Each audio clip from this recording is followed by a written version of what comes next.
Okay, got my next guest on the show now, and it's an absolute honour to have him on the Danny Sun radio show.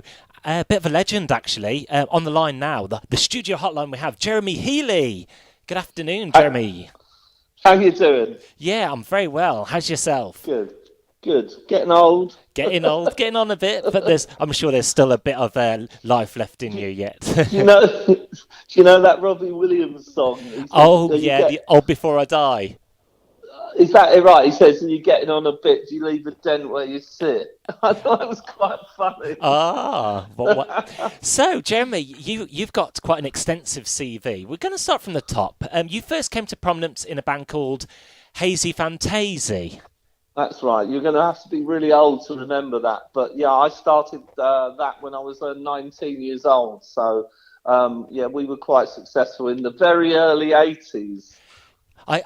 Me and my sister, we used to have your song "Shiny Shiny" taped from the Yeah. radio on the Memorex cassette, and we used to thought the words were China, That's China, China, not shiny. well, well, that serves you right because that's illegal what you just did. That's illegal. You could have bought it, you cheapskates. Yeah, but we were only 2 or 3 years old at the time. But yeah, China, and it was only when it was recently come back on Top of the Pops on one of the shows that we actually knew it was Shiny Shiny, not China China. Oh, right. So it came back to hit you about 30 Yes, years later, did it? yeah. So Yeah, it's very bizarre, actually, just seeing that something that you did such a long time mhm, ago, and people, because when we were kids, it was like there was only Top of the Pops, yeah, and then it was gone one week. Just video had just come out then, yeah, and so you do something and it would disappear, and you never would have dreamt that it would have lasted 5 years, let alone 30. yeah, It's quite mad. yeah. I was in Singapore a couple of months ago, and I was out with a guy who I was playing at a club there, and I was out with the club owner, and he had his kids who were like 15 and 16, and he said, "Oh, I'm gonna," and he gets on YouTube, bungs up a Hazy Fantasia video, and they just looked at me like, "That's you," they couldn't believe it. It's But amazing. yeah, it just never disappears. Everything you do is available to everyone at all times of the day now. Yes, and it's got like an adamant beat to it, hasn't it? Even maybe a bit of Bow Wow Wow vibe to it. Yeah, we were kind of in the same period of time as that. Yeah. I had a friend who was the bass player in Adam the Ants. He was my mate at school, and we were really into like Vivian Westwood and Malcolm McLaren and all that. hmm I was into the Sex Pistols when I was 14 or 15. I was really into the Sex Pistols and all that stuff. And is there or was there an element of truth? You used to send video demos to record companies when you were starting out. Well, we wanted to. Video had just sort of reared its head. It was before Thriller or anything like that. hmm But people had just started to make videos, and obviously it was like a really, we wanted to be on the forefront of that. So we actually, to get our record deal, we actually made our own video, which was, which was kind of revolutionary at the hmm time. It got us a lot of attention, and we got signed very quickly. So it did work. But yeah, we wanted to be, like a video band. We wanted to be like cartoon, a bit like Gorillas or Yeah, something like that. Was kind of, similar idea. yeah. And the name Hazy Fantasy, where did you get the inspiration for that name? Because it's quite I don't know. I think I must have been smoking something. I tell you what, that if you're going to create a great band name which stands out, then that is a name which does it. Oh, well, I don't know. I don't know. I can't remember. I just made it up one day, and I said, "Oh, this is it," and they were like, "Okay." Wonderful. The other two. So So that was briefly the 80s, and on to 90s, you had considerable success with your collaboration with Amos as part of the collective Healy and Amos. And yeah. your song Stamp, I call it a stomper because it's just one which it gets everyone dancing in the club. It made it onto Now 35. Did you know that on CD2 track 14? Along with the Yes, likes of Living Joy and Faithless in Underworld as well. So you're up there. okay. So we're in bad company there, yeah? Ah, yeah. And another favourite of mine is Argentina as well. Okay. And that Yeah, sorry. they were sort of ideas, because I've been working with John Galliano doing fashion shows since the mid-'80s. And I was doing lots of sort of collaging mixes and that's the stamp record was, we actually sampled this Paco Pena, which was is a flamenco dancer, and we sampled his feet on the floor and made that into a beat, which was the idea. It actually came from a fashion show idea, and then we decided to make a record out of it. And the Argentina one was like a tango. I was trying to incorporate tango into house music. Yeah, it worked because it made it onto the best Latino carnival album in the world ever, and that's one of my first ever compilation albums I ever bought. And if you go on, eBay, didn't know that. yeah, if you go on eBay, the best Latino carnival album in the world is the best Latin album everywhere. It's a wonderful album. You made it on that as well. Oh, cool. And do you still see much of Amos? Well, he lives in LA now, so I don't see as much of him. But when he comes there, or when I go here, I make a point we make a point of hanging out. Yeah, so we're still good friends, although we don't spend a lot of time together because of obviously living in different countries. But yeah, we're still all mates. Yeah, good stuff. And looking back on the 90s, do you remember much? Do I remember much? I mean, my only regret is I don't remember it all. Oh, okay. It was such that for me was pretty much, I mean, I was on sort of top of the world then, and I was really, I still can't believe I'm still allowed in the music business after all these years. You think you're so conditioned to think that you're going to get 2 or 3 hits, and then somebody, and then nobody will want to hear from you again. So the longevity's been quite amazing. But no, the 90s was quite incredible. But you kind of, when everything's rolling for you, you just kind of take it for granted. And that's my only regret, is you just take it all, you're a bit blasé about it. Because there were all these amazing clubs all over the world when you used to get asked to go in. And I'd just walk in and go, yeah, everything's great, And really, I'm much more appreciative now, because there are still great clubs out there, but there are also a lot of, I mean, there are a lot more special, there's fewer and farther between now. So I still enjoy it just as much, but I don't take it for granted in the way that I would have done in the 90s. Sure. And I'm sure a lot of DJs do fall in that kind of trap of, taking things for granted. But moving on to my next question, looking back at your career, I know you says you may you might have had a regret or two. Is there any part of your career where you wish you'd done something differently, or have you turned down something like a residency in a place or an offer which you've kind of looked back and thought, I wish I'd done?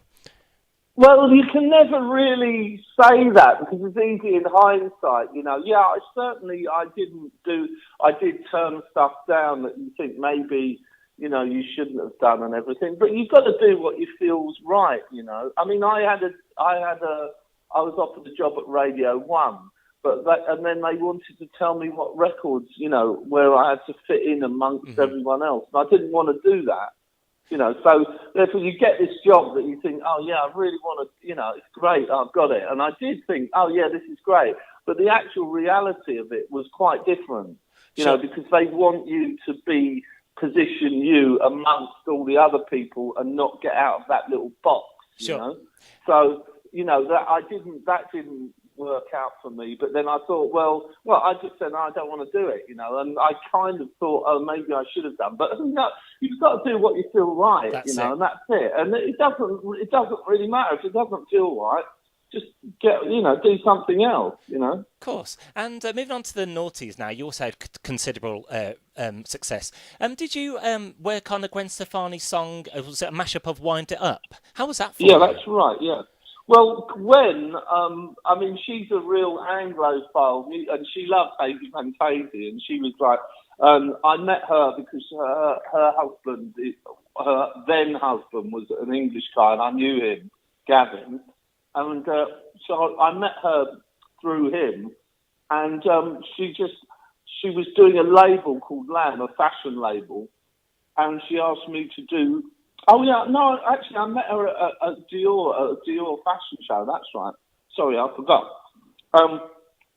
And we got on really well, and she's lovely. You know, she's a really good singer as well, like amazingly good singer. And we just hit it off straight away. And she wanted to launch a fashion label, and she asked me to do all the mixes for the catwalk shows. So we did quite a lot of them. We did about 5 or 6 years worth of them. And out of one of them, she sent me a demo that she'd done with Pharrell, she said, "Oh, do you want to have a crack at it?" And I mixed in. Her favourite film is The Sound of Music. Mm-hmm. It's a properly favourite film, right? So I took a bit from The Sound of Music, the Lonely Goat Herd song, right? And I mixed it in with this track. And I played it to her, and she just burst into tears, and she loved it. She was just like, "I love it." And, you know, it was like a dream come true for her to have, to have a bit of The Sound of Music in her track. So then we played it to Pharrell, and he hated it. but because it was her track, she had sort of dibs on it, and she said, "No, I want to put it out like this." And so we did. So, yeah, and it was, I think that was the number one, yeah. Sure, awesome. And you also had considerable success DJing in venues in Ibiza, such as Miss Moneypenny's as well. Yes, that's right. The old Birmingham Miss Moneypenny's, yeah. And speaking of Birmingham, do you still have connections to Starbridge at all? I know you made some good friends on the connection scenes in the West Midlands. You've done a few gigs down that neck of the woods? Yeah, that's right. I did a... Sorry, did you get a bleep then from my side? It's all right. The message. I did some gigs at the Swan club and for a little while this year, but I believe it's shut now. So, yes. I heard it has. A lot of venues closing down now, which brings me to my next question. Where do you see the club scene? Do you still see it being alive, or will the nightlife scene still survive? Will it still carry on? Well, strangely enough, I mean, it's been a really good year. I mean, some of the gigs have been amazing. As I said, it's fewer and farther between. I think people are now. I mean, you get the week. I mean, I still DJ every week, every Saturday, but people are more attracted to sort of. I think what's happening now is sort of daytime. You know, the daytime rave thing is big, because the best party this year was in Ibiza, mm-hmm.